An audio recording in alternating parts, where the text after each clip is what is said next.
I'm Nathan Cole, 30 years old, the youngest of three. My family has always been one of success. My father, Franklin, runs a tech consultancy. My older brother, Daryl, is a well-known lawyer with a growing reputation. As for me, I'm just the quiet one, the one who took the less glamorous route, working in IT, constantly feeling like I'm just a footnote in their story. I've always struggled to measure up, and as much as they try to act like they don't care, I know I'm the disappointment in the family. But it wasn't until I bought that damned SUV, the one thing I could finally call my own, that everything started to unravel. What was supposed to be my proudest achievement has become the weapon they'll use against me.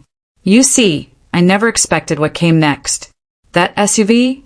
It was gone before I even had a chance to enjoy it. And I knew exactly who took it. Does he still have that suspended license? I asked my father. He laughed, but the silence that followed spoke volumes. I parked my old sedan in front of the house, the same way I always did.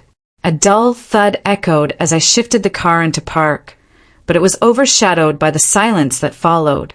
It should have been a typical Tuesday evening, come home, unwind, a few beers, a brief scroll through the news. But when I stepped out of the car and looked across the driveway, my stomach dropped. Nothing. Just an empty patch of asphalt, a dull stain where my pride and joy used to be. My pearl-white SUV, the symbol of everything I had worked for, was gone. My pulse quickened as I stood frozen in place. My eyes scanned the driveway once more, expecting the reflection of headlights or the metallic gleam of the SUV's chrome. But nothing. No car. Not even a sign that it had ever been there. I pulled out my phone, calling my father without hesitation. The instant it rang, a cold wave of dread washed over me. Maybe I was wrong. Maybe I had parked it in the wrong spot. Maybe my memory was playing tricks on me. "Hey, Dad," I said, trying to sound calm, but the tightness in my chest betrayed me. "I just got home and—" "It's gone, isn't it?" Franklin interrupted, his voice light. There was no sympathy, no panic, just casual acknowledgement. I was confused for a second. "What do you mean? Where's the car?" He chuckled. "Oh, Nathan, calm down. It's not stolen.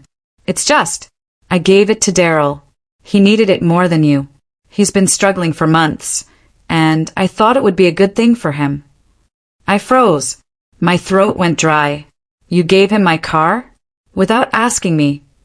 "Well, Nathan, you can always get another one. He's family. We help each other out." His voice was thick with an air of finality. I felt like I'd been hit in the stomach. My hands trembled as I gripped the phone. The SUV was more than just a car to me. It was everything I had worked for. My blood, my sweat, my endless hours of overtime had bought that thing. And now it was in the hands of my uncle, Daryl, who still had a suspended license from a DUI 3 years ago.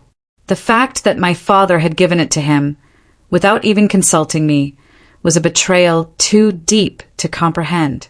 I fought the anger that bubbled up in my chest, taking a long breath. "Dad, you know Daryl can't drive legally, right? He still doesn't have a license." There was a pause on the other end of the line, followed by a sigh. "Nathan, you're making a mountain out of a molehill. It's just a car. And you know, Daryl's got a baby on the way. He needs it more than you." My jaw clenched. "You can't just give away my car. I worked hard for that."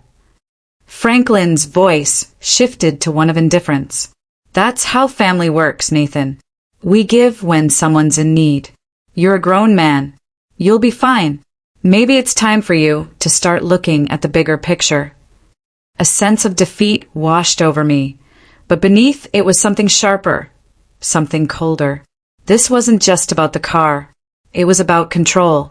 It always had been with Franklin. I had always been the other son, the one who wasn't as successful, the one who took the road less traveled. And now, it seemed my own father was willing to give away everything I had earned without a second thought. "Where's Daryl now?" I asked, trying to hold on to some semblance of control. "Where's the car?" "He's at the house. It'll be fine, Nathan," Franklin said, brushing me off. Stop making this a bigger deal than it is. I wanted to scream, but I held back. Instead, I said, I'll be there in 30 minutes, and hung up. As I started to drive towards Daryl's place, my mind raced. This was wrong. All of it.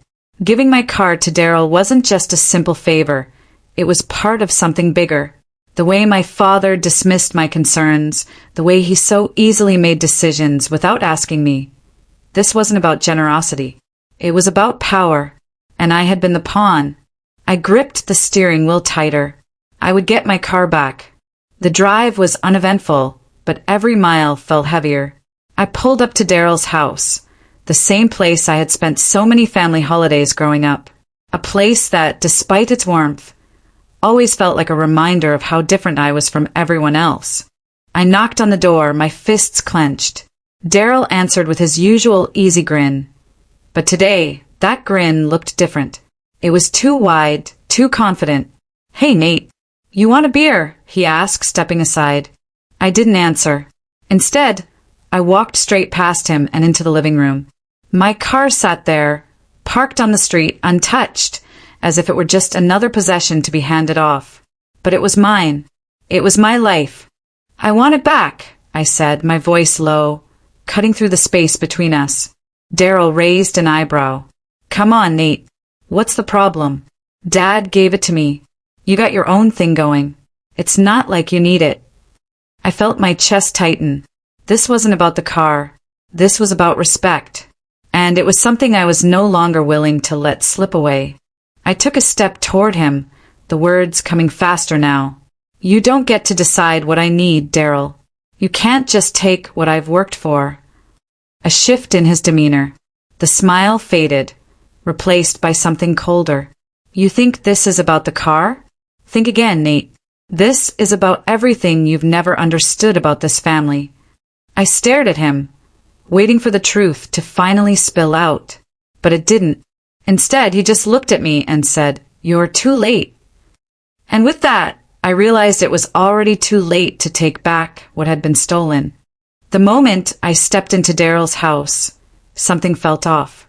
His usual easygoing smirk was absent, replaced with an unnerving stillness. The house smelled faintly of old cigarettes and stale beer, remnants of nights spent trying to forget something. I didn't need a reminder of how badly my life had been spiraling, but here it was, glaring back at me.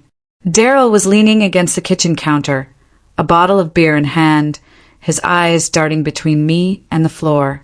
I told you it was a favor, Nate. Don't make this harder than it needs to be, he said, his voice unusually flat. I wanted to scream, to throw the glass he was holding across the room. Instead, I kept my composure.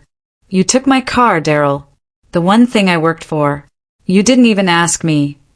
He shrugged, the muscles in his shoulders tense, but his face remained calm. Dad said it was fine. You got enough to deal with, right? I took a step forward. Dad doesn't decide what's mine. I decide. And you've already been driving illegally for months. You still have a suspended license. I don't know how you think this is okay, but it's not. There was a brief moment of silence, thick enough to cut with a knife. Then Daryl sighed, exhaling slowly as if to steady himself. You think this is all about your damn car? This is bigger than you, Nate. Bigger than me. You just don't see it. His words hung in the air like smoke, choking any possibility of clarity. What the hell are you talking about? I demanded, my patience fraying at the edges. You think Dad just gave me the car for nothing? Daryl stepped closer, his voice dropping to a low, almost conspiratorial tone. This isn't about a car. This is about saving everything we've built. And trust me, Nathan, you don't want to know what's really going on. I narrowed my eyes. What are you involved in? Daryl backed off, lifting his hands defensively. Look, just go home, okay? You're overthinking this. I'll return the car when things calm down. But you need to stop asking questions. I didn't care what he said anymore. My thoughts were running in circles. This wasn't about a car, he was right about that. It was about control, about power. And I was starting to realize just how deep this went.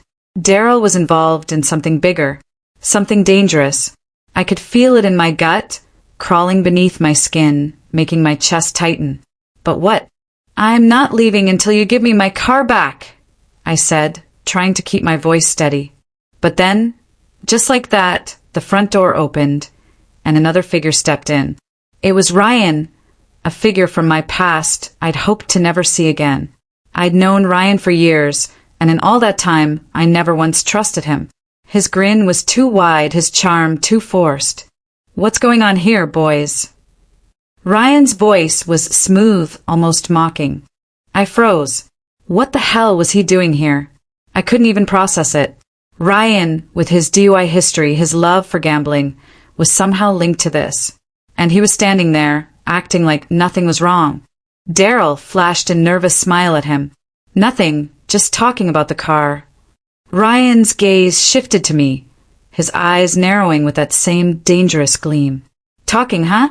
Looks more like an interrogation." He stepped further into the room, glancing between me and Daryl. My gut twisted. There was something wrong with this entire situation, and Ryan's presence confirmed it. It was too much of a coincidence that he showed up now, after I was getting too close to the truth. I was done being calm. "You're involved in this too, aren't you?" I shot at Ryan, my anger rising like a tidal wave. "You know exactly what Daryl is hiding, don't you?" Ryan smirked. "I'm not hiding anything, Nate. You're just a little too late." That was when it clicked. The way he said it, the way Daryl's jaw tightened. They were involved in something illegal. And it wasn't just about the car. I pulled out my phone, fingers shaking as I typed out a quick message to Melissa. "Something's off. Need your help. Now." But before I could hit send, Ryan was already on me. He grabbed my wrist, squeezing hard enough to bruise. "You need to stop digging, Nate. You're not going to like what you find." My heart pounded, my mind spinning. What had I uncovered? And how far was my family willing to go to keep their secrets hidden? I jerked my wrist free, stepping back, trying to stay in control. "What the hell are you hiding?" I demanded, my voice trembling despite myself. Ryan's smile faded. "Trust me, Nate. You don't want to know."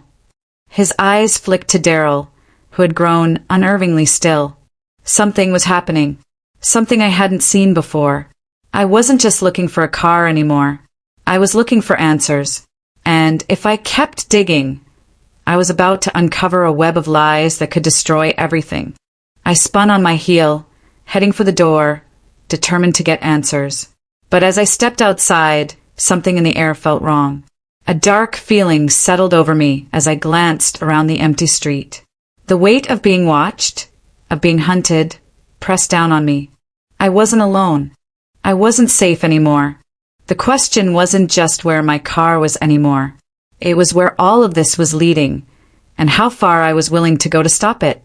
I couldn't shake the feeling that someone was watching me. Every time I turned a corner, my skin prickled, my eyes darted. It wasn't just Daryl's cryptic words that gnawed at me. It was the chilling silence that had settled in my life. The air felt too thick, every moment stretching longer than the last. I hadn't been this unsettled in years, but this was different. As I walked back to my car, my phone buzzed. Melissa's name flashed across the screen, and I answered it immediately. "Nathan, listen to me," she said, her voice tight low. "I think I've found something, but it's worse than we thought. Daryl, he's not just running from his problems. He's part of something bigger." I stopped dead in my tracks, the words hanging in the air. "What do you mean? Bigger? What are you talking about?" "I've been digging into his financials, his history. He's tied to a shell company, Nathan. One that's involved in laundering money. And your father, Franklin, has been using it to cover up some of his debts. This goes deeper than I ever imagined."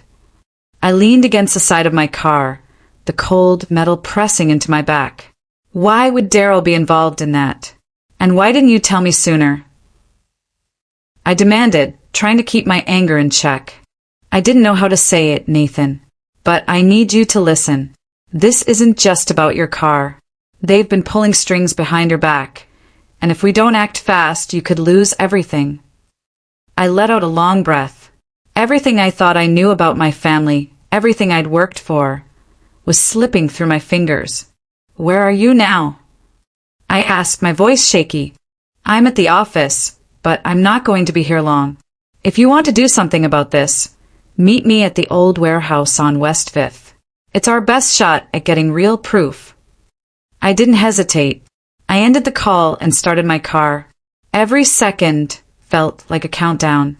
The warehouse was quiet when I pulled into the lot, the building looming in the dimming light.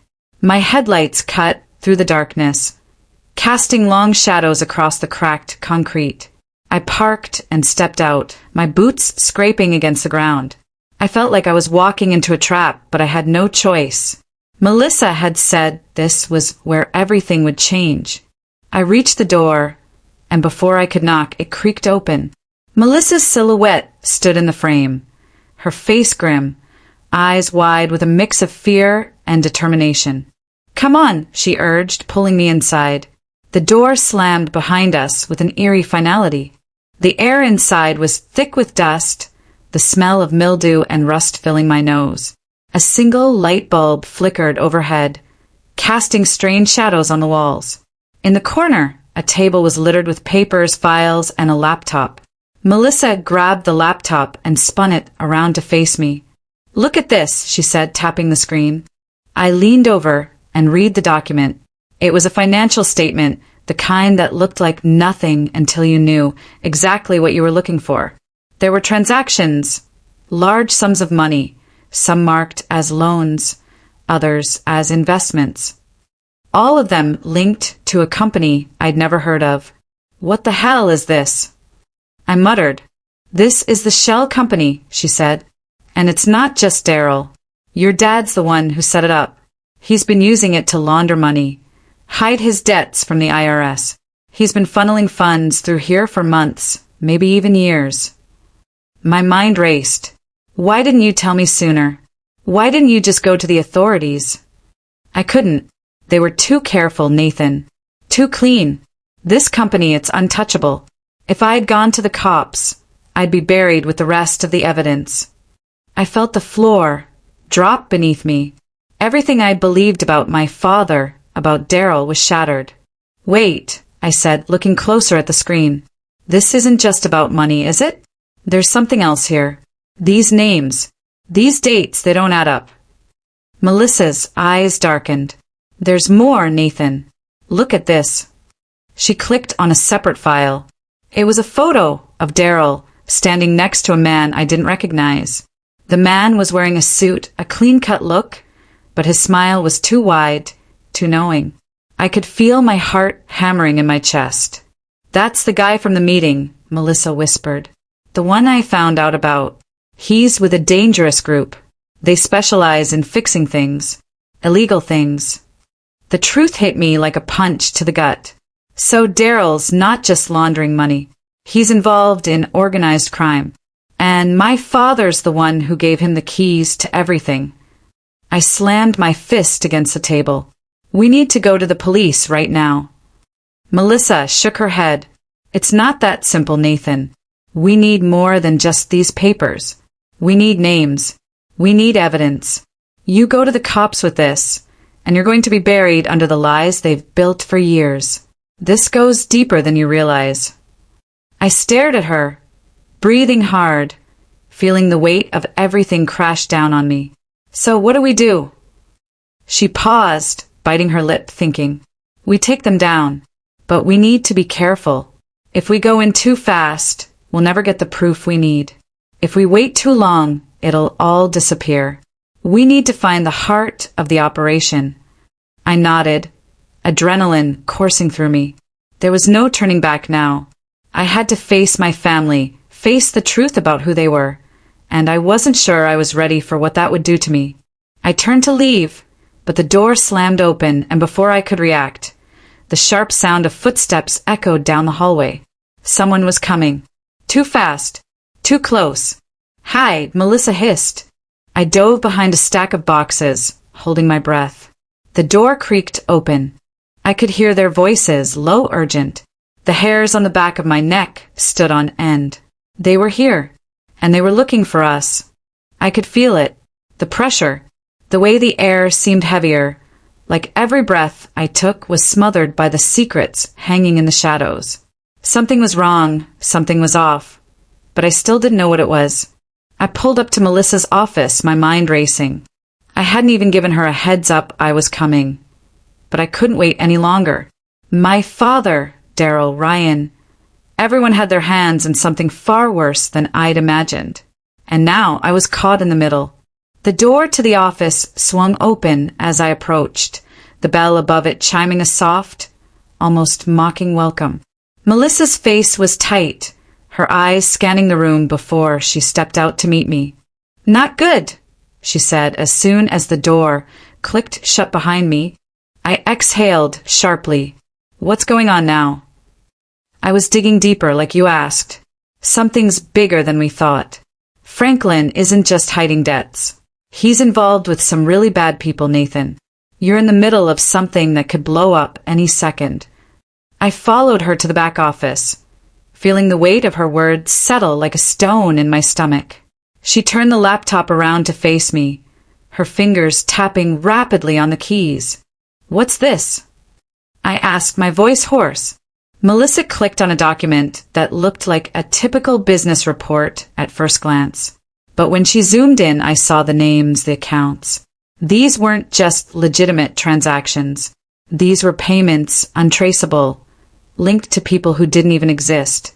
Ghost companies, off-the-books deals. And in the middle of it all was my father's name, marked in bold. "They've been laundering money through these companies for years, Nathan," Melissa continued. "Your father set up these front companies to hide cash. This is how they've been covering up their debts, pulling in large sums of money from questionable sources." I swallowed hard. "So it's not just about a loan? Or the car? It's something much bigger." She nodded, her face pale. "This isn't just family drama, Nathan. This is organized crime. And if you don't act fast, you're going to get dragged into it. No one gets out once they're this deep." I took a step back, my head spinning. It felt like the ground had shifted beneath me. "So what now? What do we do?" Melissa stood up, grabbing her coat from the back of her chair. "We have to confront them. Now. We can't wait. The longer we let this go, the more dangerous it becomes. But we need proof, something they can't deny. And we can't do it alone." Before I could respond, the office door cracked open. I turned quickly, my heart racing. A man in a suit stood in the doorway looking in. His eyes were cold, calculating. "Is everything all right here?" he asked, his voice smooth but sharp. "Who the hell are you?" I shot back, every muscle in my body tensing. The man didn't flinch. Instead, he took a step forward. "I think you know exactly who I am. And I think you know this meeting's over." I exchanged a look with Melissa. The fear in her eyes was unmistakable. This wasn't just a coincidence. They were here, watching, waiting. "Who sent you?" I demanded, stepping toward him, my voice low and dangerous.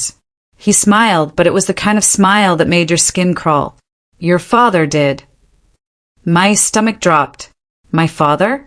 Why would he send someone here? What the hell was going on? "I think it's time for you to leave, Nathan," the man said, his hand reaching inside his coat. He didn't pull out a gun, but I didn't need to see it to know what was coming. His fingers were too tense, too ready. "Get away from him," Melissa hissed, stepping between us, but her hands were shaking. I couldn't just leave. I couldn't let him intimidate us. But I could feel the trap closing in. We were outnumbered, and there was no way out unless we played this right. I glanced around, my mind racing. There had to be something, anything I could use to turn the tables. Then I spotted it, the window cracked open just slightly. A chance. A small one, but it was a chance. Without thinking, I lunged. My hand shot out, grabbing a nearby chair. I swung it toward the man, just as he reached for something inside his jacket. The chair slammed into him, knocking him back, but not enough to incapacitate him. "Get out now," Melissa shouted, pushing me toward the door. We bolted. I didn't look back, but I could feel the eyes of the man following us, burning into my back. I didn't stop running until we were safely in the car. I slammed the door behind me, gasping for air. My pulse pounded in my ears. What the hell was that, Melissa? Who the hell was he? She was breathing heavily beside me, her eyes wide. "That's someone your father is working with. A fixer. He's been involved with the criminal side of things for a while. They don't let anyone get away. If we stay in the city, they'll find us." I started the car, the engine roaring to life. My mind was a blur. So what now? Where do we go? "We need to get to the warehouse," she said, her voice firm despite her shaking hands. "You've got to see this. We can't leave until we have everything." I didn't have a choice. The storm had broken, and there was no running from it anymore. The city passed in a blur as I sped toward the warehouse. The silence between us was suffocating. The realization that this was all spiraling out of control, that I had no idea what I was truly up against, hit me harder than anything else. But I was in it now, and there was no turning back. The truth was out there, hidden behind layers of lies and deceit, and I was about to tear them down no matter the cost. I could feel my heart pounding as I gripped the steering wheel tighter, the engine roaring in the silence of the night. The air was thick with tension, every mile pushing me further into the unknown. Melissa's words were still fresh in my mind, rattling in my skull like a ticking time bomb. "We can't wait any longer. They'll find us.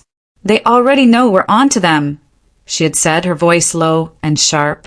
She was right. The longer I hesitated, the more dangerous this would become. But my mind kept returning to that man, the fixer. How had my father gotten involved with people like that? And why was Daryl in the middle of it all? I reached the warehouse at the edge of town, the same one Melissa had directed me to. The building was dark, looming like a giant in the night, the windows shadowed and grim. I parked the car in front of the rusty gates, not bothering to check for any signs of movement. Everything inside me screamed to turn around, but I couldn't. I wasn't going to back down now. Melissa was already there, standing at the entrance, waiting for me. Her face was pale, drawn tight with the fear we'd both been trying to outrun for days. She motioned for me to follow her, leading me into the depths of the warehouse. The air inside was stale, heavy with the scent of machinery and dust. But there was something else too, a faint smell of oil and metal that I couldn't quite place. My footsteps echoed in the silence, and the chill in the air made my breath fog in front of me. "Stay close," Melissa whispered, her eyes darting around nervously. "They've been watching. We can't risk being seen." I nodded, but the words didn't settle in my mind. Who was watching? How many people were involved in this? As Melissa led me deeper into the dark interior, the weight of the situation hit me harder than ever. My father, Daryl, Ryan, all of them had a hand in something much bigger than I had ever anticipated. We reached a small office in the back of the warehouse. The door creaked open with a low groan. Inside, there were papers stacked high on the desk, a computer screen glowing faintly in the corner. But what caught my attention wasn't the cluttered desk or the files. It was the safe in the far corner of the room. Melissa didn't hesitate. She walked straight to it and began entering a code, her hand steady, like she had done this 1,000 times before. The sound of the safe's lock clicking open echoed in the silence. She pushed the door open and grabbed a file from inside. "This is it," she said, holding up the thick folder. "The proof we need." I took it from her, my fingers brushing against hers. My pulse raced as I flipped the folder open, scanning the papers. Names, accounts, addresses, all linked to the same shell company we had uncovered earlier. But there was more, much more. "Look at this," I said, pointing to a document near the back. It was a contract signed by my father, but the name on the other side sent a chill down my spine. It was Ryan's name, the same Ryan who had threatened me earlier. The same Ryan who had been a ghost in the shadows this whole time. This is it. This is how deep they're involved, Melissa said quietly, her face pale under the dim light. Ryan's working with my father. He's the one pulling the strings, I muttered, my voice barely a whisper. It was like a weight had been lifted, but the relief was quickly replaced by anger. How long had they been lying to me? How long had they kept me in the dark? A loud crash echoed from the entrance of the warehouse. My heart stopped. Get down! Melissa hissed, grabbing my arm and yanking me behind a stack of boxes. I barely had time to react. I could hear voices now, muffled but growing louder, footsteps growing closer. They were coming. They know, Melissa whispered, her voice tight with fear. They know we've got the files. We're not safe here. I didn't need to be told twice. I grabbed the folder, shoving it into my jacket as we moved toward the back door. But before we could make it, the sound of a door slamming open froze me in my tracks. Stop right there, a voice shouted. I turned, adrenaline surging through me. A man in a black suit stepped forward, his eyes cold and calculating. He wasn't alone. 2 others flanked him, all of them armed. We don't want to hurt you, Nathan, the man in front said, his voice smooth but menacing. But you need to understand, you're in way over your head. I took a step back, my mind racing. This was it. This was the point of no return.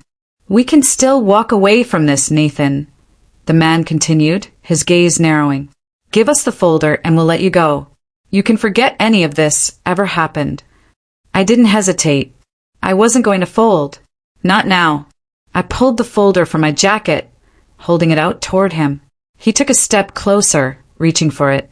But as his fingers brushed against the edge, I saw the opening I needed. I bolted. The man cursed, shouting for his men to move. The air was thick with tension as I dashed toward the back door, my heart pounding. Melissa was already ahead of me, her breath coming in ragged gasps. We reached the door, and I kicked it open, stepping out into the cool night air. But as I turned the corner, my stomach dropped. There, standing between me and the street, were 2 more men, blocking our only way out. I didn't stop. I couldn't. I ran, my breath sharp, the pounding footsteps of our pursuers getting louder. Every instinct in my body screamed to keep going. I could hear the men calling out, their voices growing louder, closer. I wasn't just running for my life anymore. I was running for the truth, and I wasn't about to let them bury it. The rain fell in sheets as I stood on the roof of the abandoned building, looking out over the city below. The wind whipped against my face, stinging my skin, but I didn't feel it. I was numb. This wasn't the way I had imagined it all ending. Melissa had been right. There was no escape, no way to outrun the people we had angered, the secrets we had uncovered. The weight of everything, my father's lies, Daryl's betrayal, Ryan's threats, had crashed down on me like a tidal wave. And now, I was standing on the edge, literally and figuratively, with nowhere left to turn. I could hear the distant sound of sirens, but they were too far away. Too little, too late. The people I had once trusted were now enemies. They had used me, manipulated me into their game, and now they wanted to silence me before I could expose the truth. A voice cut through the silence, sharp and familiar. Nathan, Melissa's voice trembled in the dark, her footsteps slow but deliberate. It's over. We can't keep running. We have to face them.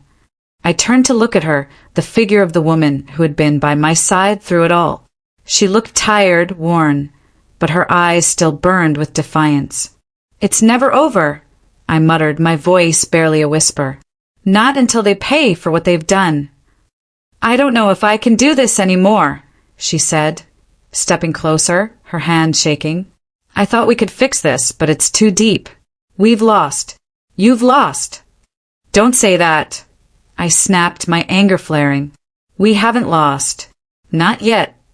She sighed, her expression a mix of fear and disbelief. They won, Nathan. The moment we took that file, they had us. You don't just mess with these people and walk away. They'll never let you go. I gritted my teeth. You think I'm gonna just roll over? Let them win. No, she said, shaking her head slowly. But you have to understand we're running out of time. We need to think. We need a way to get out of this.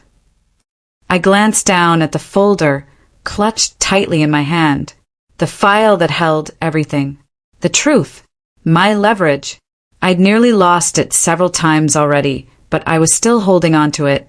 It was the only thing left to keep me going. But as I stared down at the paper, the reality hit me again.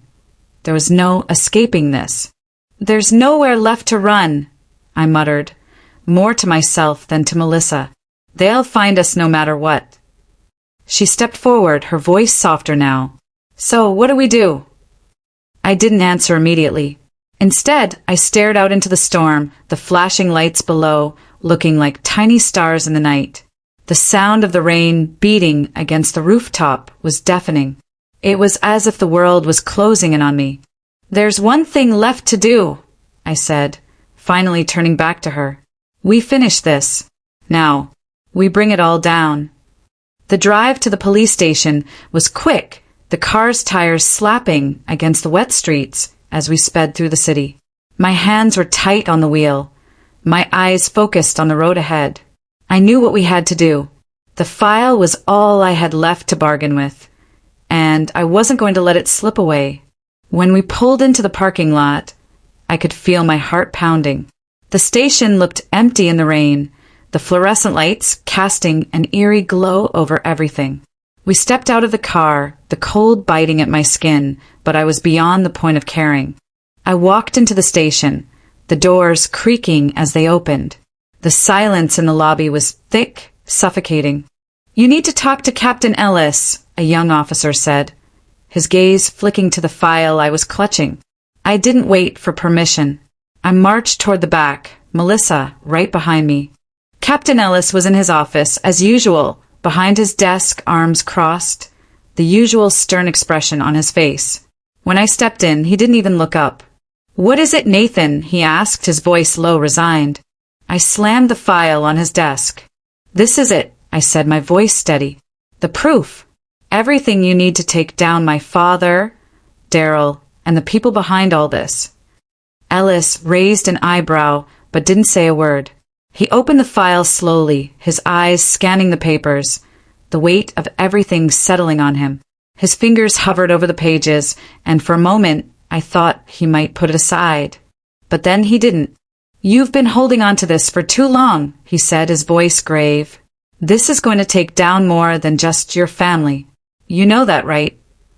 I nodded. I know, but it has to be done. He leaned back in his chair, looking at me with a strange mixture of respect and disbelief. You're sure about this? Because once we move on this, there's no going back. I'm sure, I said. I'm not afraid anymore. For a long moment, there was only the sound of rain tapping against the windows. Then Ellis stood up, grabbing the phone on his desk. I'll make the call. Get ready. As he spoke into the receiver, I felt the tension finally start to break. I'd been running for so long, fighting against ghosts of my own making. But in that moment, I knew it was over. They would finally have to face the truth. And so would I. The aftermath wasn't what I expected. There were no headlines, no big confrontations, no courtroom drama. But the storm inside me, the one that had been building for so long, finally calmed. The truth had been revealed, and though the consequences would echo through my family for years to come, I knew it had to be done. The final lesson? Truth always comes to light, even in the darkest of places. Sometimes, it's the only thing that can save you from becoming a victim of your own life. I stepped out of the station, the rain finally stopping, the sky clearing above, and for the first time in months I could finally breathe. The weight was gone, and I was free.